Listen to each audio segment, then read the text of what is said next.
Hey everybody, it's Andrew Orvidal from the Grawlix Saves the World. We've actually got a lot of new listeners out there, and some of you may not know that we actually have a pod within a pod called Boi Crazy.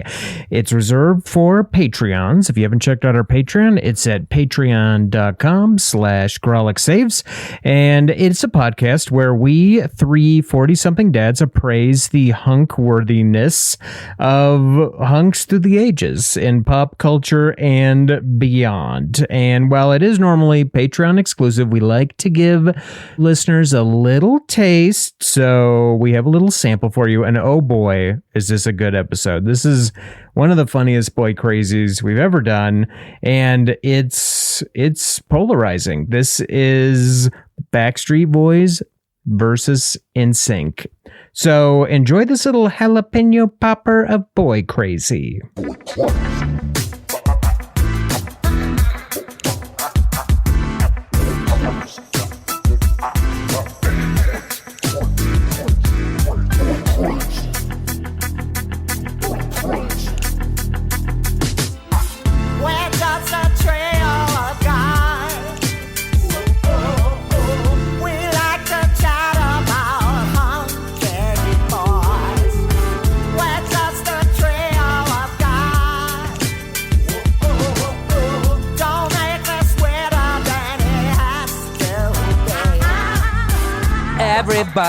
Everybody, yeah, get Boi Crazy.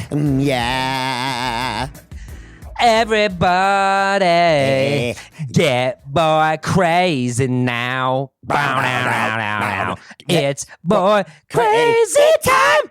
Bow, now, now, now, now. Bow, bow, now, now. Okay, stop. What? People are turning it off. I can't stop. I can't stop. I went into a fugue state, and Ben was there to get my back. I always have your back, but when it comes to issues pertaining to the boy and the ludicrousy of it all, I can't help it. I got to be right and I can't behind support myself. I get weak in the knees, Yes. and that's where you are to prop me up. You get so weak in the knees, you get hardly Okay, no speak. time, no Oh, I time. know. That's not what this one's about. I know. As most people probably have deduced, this is a Backstreet versus NSYNC Boi Crazy. So there's two, just top tier boy bands of the late 90s, and they're inarguably Backstreet versus NSYNC. Now there's This was a who are tough going to come one. in. And this, I want to say this, as far as boy band battles go, this was Sure. the biggie and the Pac of it all at that time. 100%. Except one was on the east side of Orlando, one was on the west side of Orlando. And Exactly. it was pretty rough. And it got heated for a while. Shots were fired. Verbal, like dance shots. Yeah. There was a dance off at Epcot Center that a lot of kids saw, and it's sad that they had to witness that sort of carnage. But it was definitely the premier boy band battle. People will talk about your 98 Degrees, and I'm not even here to hear that. I'm really. not. It doesn't even. I mean, when you say something like that, a Jay-Z Chazé scoffs. That's what happened. J.C. Chazé scoffs at such an idea that 98 Degrees, he's scoffing at him is what I'm getting at. And I don't know if that's come across, but this is a tough one. Andrew, I can already see that blank Sorry, I was doing eyes. a crossword. What's happening? No, listen, our listeners are going to know that Andrew's probably not very knowledgeable about these particular bands. And I will be candid that I was you don't even as an need olive to branch, begin. as an olive branch, when you were coming up, who were the equivalents? Like whatever the USO showed you at the military shows, or what kind of what would you get into? An a cappella group, the Throckmorton Five, and they sang outside my barbershop, and I'd toss them a copper pinch on my way out. Dolly. He loved that stuff. Get those Irish out of our neighborhood. Yeah, that was the pop of the era. Anti-Irish sentiment. Get back on the boat, potato head. I can see that. That's pretty. I mean, you put a halfway decent face on those lyrics, and I'm like, I'm into it. Oh God! No, when these bands came out. Right. I was in high school, or should I say I was down in the cattails behind the high school smoking cigarettes. No, I don't think that's listening true to that you were in heavy high school, metal. because I would argue these guys are like 98, 93, 99. 95? No, I looked it up. I did my homework. No. I did my homework when these bands were formed, 93 and 95. Okay, well, there's Maybe a they didn't formation. pop. Maybe and they then weren't there's, famous. So, then. for example, Backstreet, they their third album's Millennium. That's 1999, and that I would argue was the one that pushed them into the stratosphere. So yeah, maybe I was out of high school. Regardless, you were certainly out of high definitely school. out No of idea. high school. You had already served 2 tours in Desert Storm by that point. So there's no way that you were still in high school with my a cappella singing group. Yeah. You Freedom's joined Eagles. the Throckmorton Freedom's Five. Eagles. Yeah. They became the I went over Throckmorton to Six. sing, and they would just throw full cans of Miller Lite at us while we sang. Those boys did not appreciate old-fashioned entertainment. Anyway, I had absolutely no knowledge of either one of these bands, whatever I was doing at the time. They were only dimly on my radar. I remember thinking the name Backstreet Boys, pretty great for a gay porn about some Backstreet dudes. But what is a Backstreet? I got what you. Is a so Backstreet? you're taking it homophobic. That's great. Cool choice. A group of 5 dudes can't just hang out and sing some tight songs together. They can't be formed by a weird guy in his Orlando living room as boys and turned into men under his watch. You have to make that weird. Yeah, you had to go down that lane. Now let's also talk about, because we're kind of focusing on the Backstreet Boys here. Sure. We're starting out there. But the NSYNC of it all, that's a big one. Absolutely. That is a huge one. And it was definitely the Backstreet Boys who paved that hot boy road. I would argue NKOTB, actually. Well, these are certainly guys. We've done an NKOTB Boi Crazy episode. And if you haven't listened to that, I recommend going back and listening to it. And that's certainly more of our childhood. We were probably more cognizant of New Kids on the Block. And then these guys were sort of the redux. The boy band craze is back again. And it's these 2 bands that sort of ushered in the movement. Exactly. I was late in high school by this point. I was deeply, deeply involved in the punk and the hardcore scene, so I would have never admitted. But as a fully grown adult man now, who can now recognize and appreciate the hunkitude of boys of yesteryear, of my generation, I look back, I say, this is a hornucopia, guys. This is a tipped over hornucopia. Full blown. And I'm the same way. This was not my genre of music, but I am kind of like the Terminator in that I see heat. And it was impossible not to you pick see up Predator, you profound fucking heat. idiot. Oh, the Predator. Well, I feel like the Terminator would have that technology. The Terminator definitely saw heat signatures. If you actually knew the movies, you would as well, you fucking dumbass. Okay, well, so there you have it, Andrew. I was correct. The Terminator but thank has you. like X-ray vision. He doesn't have a heat radar on there anywhere? He sees everything in red. Well, I'm seeing red right Predator. now. No, This is a different podcast we do called Predator or Terminator. The point is, I always kept one ear to MTV and TRL, and I watched these dudes light up the fucking video charts. They were always in the studio with Carson Daly. They were iconic hunks of this era, and certainly, as lifetime subscribers to Tiger Beat magazine, all of us saw these guys coming in our mailbox, whether we were reading them or not. Right, they were on the cover again and again and again and again and again. So it's an important debate that we're having today, which I should tell the listener is NSYNC versus Backstreet Boys. We are choosing sides. Who the hunkiest of the There can only band? be one 90s boy band. I think what we're going to do, if you'll allow it, I'll allow it. is we're going to choose a top hunk across both bands. Okay. We're each going to bring our 3 hunkiest choices. Okay. And then I guess we'll allow that math to determine whether Backstreet or NSYNC was a hunkier band. Yeah, and I think if I'm going to go right now... And I use the word band...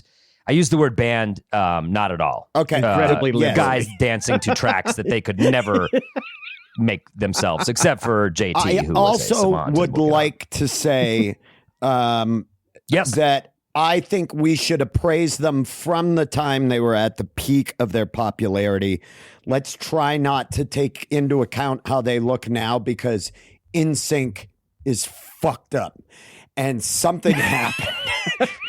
They look like a men's softball team and like an adults men's softball team now, and I think that's just unfair. And that's cool. Backstreet Boys. Well, also some of the members. We should make this in a vacuum. Nick Carter has many horrible allegations lobbed at him. So this exists in a vacuum, independent of what these guys have done since. Yes. Although that can influence it. Entertainment, like the entertainment industry in general. Okay. Well, hey, did you guys see CK sell out Madison Square Garden? What a fun time to be in comedy. Okay, anyway. They've done terrible things. Doesn't mean they can't be hunks. Okay. Let's not say that anymore. Okay. Chop that up, edit it out. I didn't know that about Nick Carter. But then again, I only knew who Nick Carter was 17 minutes ago, so I'm learning at an exponential rate. What are you? Well, a lot of the other guys have gone on to do real cool things. That's actually legit. So I'll share. And why don't we put down the hipster fucking the whatever trident of death metal that you carry around with you, you know what I mean? And man, I wish. And why don't we pick up the braided belt of the 90s, wrap it around you 3 times, and tie it down one leg like a second dick. Yeah, boy, did I have a long braided belt in the 90s. I so did too. From Gap. Tapping my knees. Was yours from Gap? Tapping my knees as I'm walking. I'm sure it was not. You got to wrap it around once, and then you just let it hang, let it dangle. Sure mine was pleather from Target I had or one, something. And no joke, the rednecks in my town, because I had one that was so long, called me Leather Dank. That was my nickname. They called you what? They'd go, "What up, Leather Dank?" What does that even mean? Leather Dick is what they called it. But they would call me, "What up, Leather Dank?" Oh, that was a fun. I can't even breathe. That was a fun. I can't.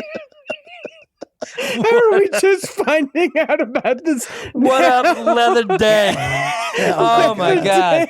And to just the From inspiration the makers of Leatherface, the inspiration of those guys to just make it dank, to not even tell you that Dick is dank. When I was younger, I fucking hated some of these rednecks, but now I realize they're sheer genius. Like some of the nicknames they had for me.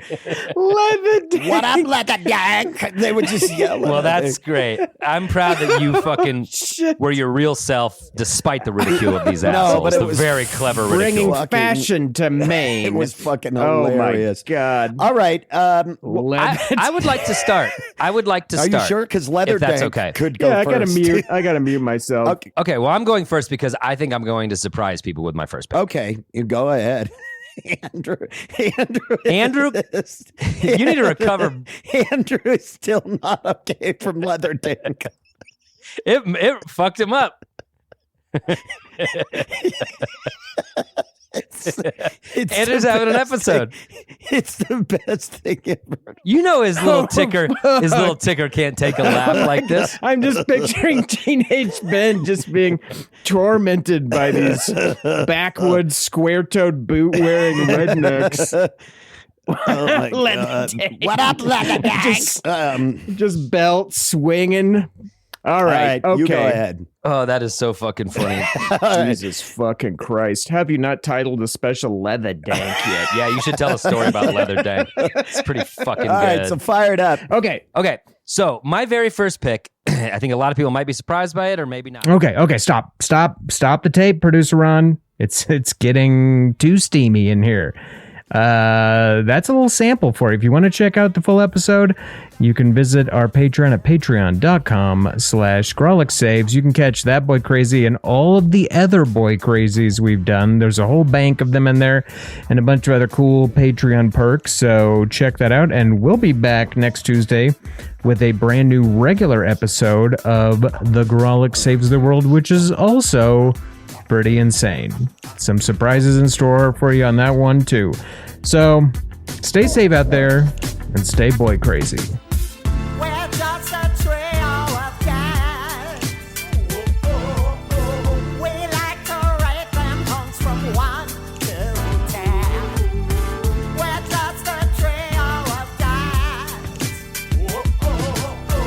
Once again, let's